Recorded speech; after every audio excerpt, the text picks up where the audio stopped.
Om Sai Ram. This is Sai Satcharitra, Chapter 2. This chapter covers the objective of writing the work, the incapacity and boldness in the undertaking, the heated discussion, conferring the significant and prophetic title of Hemadpant, and the necessity of a guru. The objective of writing the work. In the first chapter, I described Sai Baba's miracle of checking and destroying the epidemic of cholera by grinding wheat and throwing the flour on the outskirts of the village. I also heard about some more miracles of Sai Baba to my great delight, and this delight inspired me to write this poetic work. I also thought that the description of these grand miracles would be interesting and instructive to Baba's devotees and would destroy their sins. So I began to write about the sacred life and teachings of Sai Baba. The life of the saint is neither logical nor dialectical. It shows us the true and great path. Incapacity and boldness in undertaking the work. Hemadpant initially believed that he was not fit to undertake this work. He said, "I do not know the life of my intimate friend, and nor do I even know my own mind. Then how can I write the life of a saint or describe the nature of incarnations, which even the Vedas were unable to do? One must be a saint himself before he could know other saints. Then how can I describe their glory? To write about the life of a saint is the most difficult of undertakings. One may as well measure the depth of the water of the 7 seas or enclose the sky with cloth. I knew that this was the most venturous of undertakings and that it might expose me to ridicule. I therefore invoked Sai Baba's grace. The most famous poet saint of Maharashtra, Sri Jnaneshwar Maharaj, has stated that the Lord loves those who write about the lives of saints. The saints also have a peculiar method of getting the service which the devotees long for successfully accomplished. The saints inspire the work, and the devotee becomes merely an indirect cause or instrument to achieve this end. For instance, in 1700 Shaka year, the poet Mahipati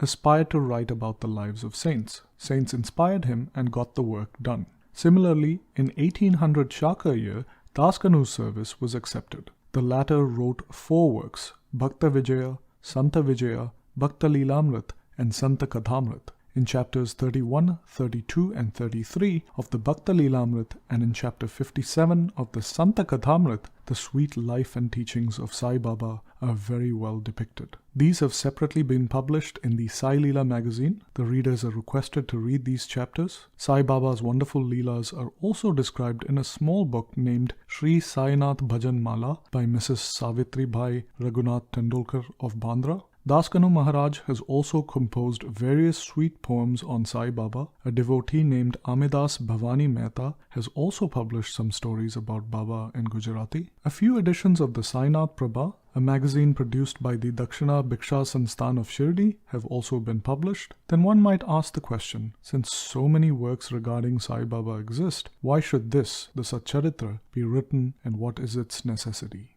The answer is plain and simple. The life of Sai Baba is as wide and deep as the infinite ocean, and everyone can dive deep into it and take out precious gems of knowledge and devotion and distribute them to the aspiring public. The stories, parables, and teachings of Sai Baba are indeed wonderful. They will give peace and happiness to people who are afflicted with sorrows and heavily loaded with the misery of this worldly existence, and will also bestow knowledge and wisdom, both in worldly and spiritual domains. If these teachings of Sai Baba, which are as interesting and instructive as Vedic lore, are listened to and meditated upon, the devotees will get what they long for: union with the Brahman, mastery in 8-fold yoga, bliss of meditation, etc. So I thought that I should compile these stories, and thus that would be my best service. This collection would be delightful to those simple souls whose eyes were not blessed with Sai Baba's darshana. So I set about collecting Sai Baba's teachings and expressions, the outcome of his boundless and natural self-realization. It was Sai Baba who inspired me in this matter.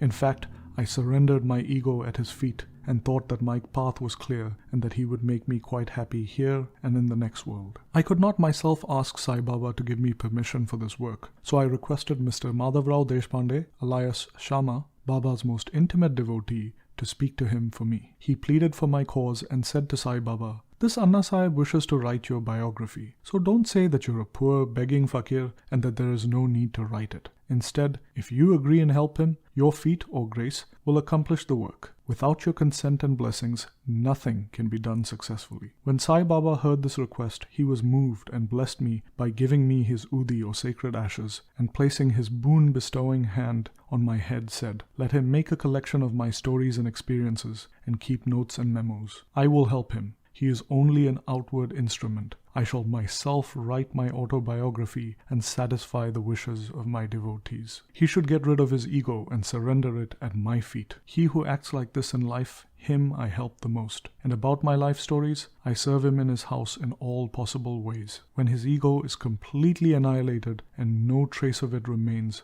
I myself shall enter into him and shall write about my own life. Hearing my stories and teachings will create faith in devotees' hearts, and they will easily get self-realization and bliss. Let there be no insistence on establishing one's own view, no attempt to refute others' opinions, and no discussions of pros and cons of any subject." The word discussion reminded me of my promise to explain the story behind my receiving the title of Hemadpant. And now I shall relate this story. I was very friendly with Kaka Sahib Dikshit and Nana Sahib Chandorkar. They pressed me to go to Shrirdi and receive Baba's darshana, and I promised them to do so. But something happened meanwhile which prevented me from going to Shrirdi. The son of a friend fell ill. My friend tried all possible means, physical and spiritual, but the fever would not abate. At length he got his guru to sit by the side of his son's bed, but this too was of no avail. Hearing this, I thought to myself, what is the utility of a guru if he could not save my friend's son? If the guru can't do anything for us, why should I go to Shrirdi at all? Thinking in this way, I postponed my Shrirdi trip, but the inevitable must happen,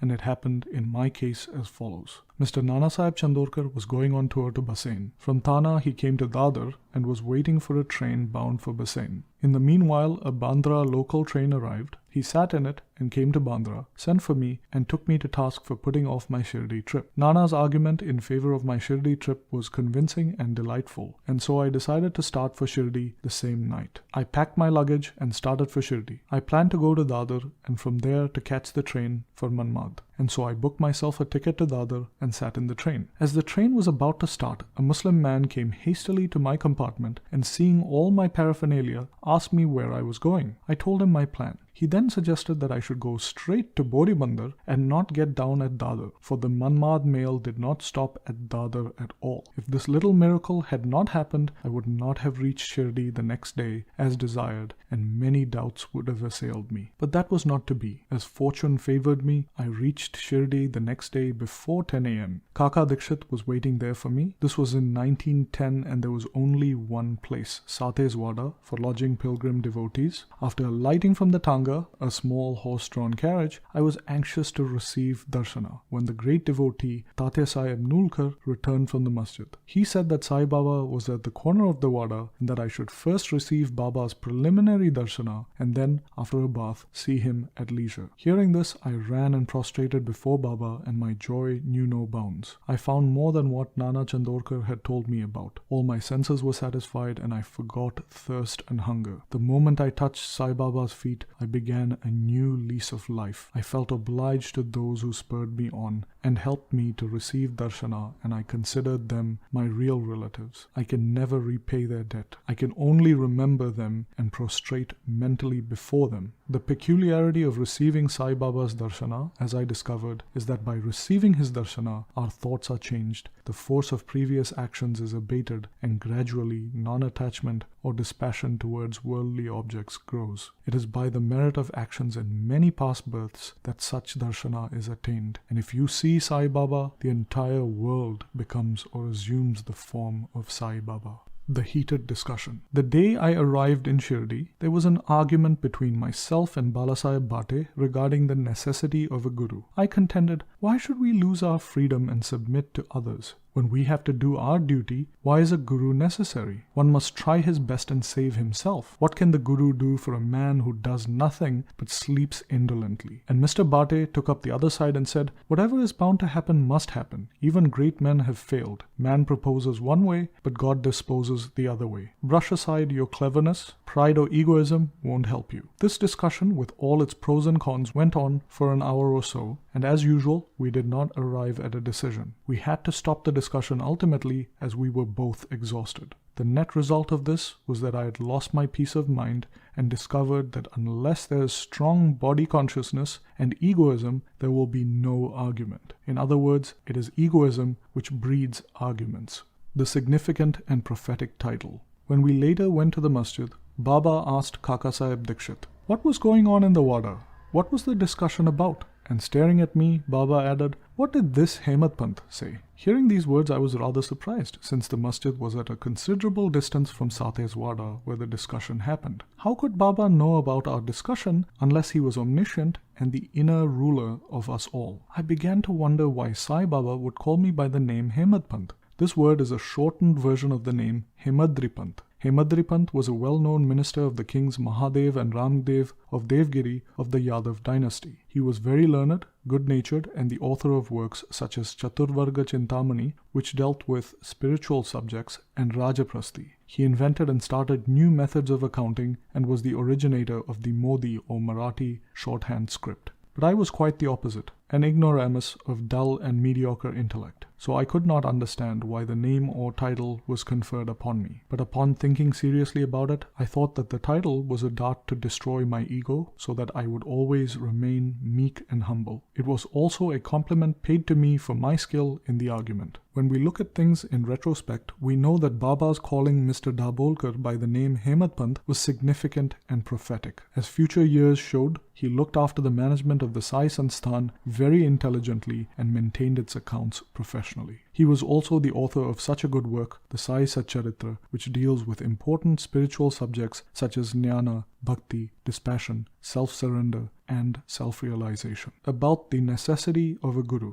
Hemadpant has left no note or memo about what Baba said regarding this subject, but Kaka Sahib Dikshit has published his notes regarding this matter. The day after Hemadpant's first meeting with Sai Baba, Kaka Sahib went to Baba and asked whether he should leave Shirdi. Baba said, yes. Then someone asked, Baba, where should he go? Baba replied, high up. Then the man asked, how is the way that leads there? Baba said, there are many ways leading there. There is one from here too, that is Shirdi. The way that begins here is difficult. There are tigers and wolves in the jungles on the way. Kaka Sahib then asked, but Baba, what if we take a guide with us? Baba answered, then there is no difficulty. The guide will take you straight to your destination, avoiding wolves, tigers, and ditches on the way. If there is no guide, there is the danger of your being lost in the jungle or falling into ditches. Mr. Dabolkar was present on this occasion, and he thought that this was the answer Baba gave to the question about whether a guru was necessary. Thus, he took the hint that no discussion of the question whether man is free or bound is of any use in spiritual matters. On the contrary, real paramartha is possible only as a result of the teachings of the guru. This is illustrated by the examples of great avatars like Rama and Krishna, who had to submit themselves to their gurus, Vashishta and Sandipani, respectively, to attain self-realization. Therefore, the only virtues necessary for such progress are faith and patience. Bow to Shri Sai, peace be to all. And this brings us to the end of Sai Satcharitra Chapter 2.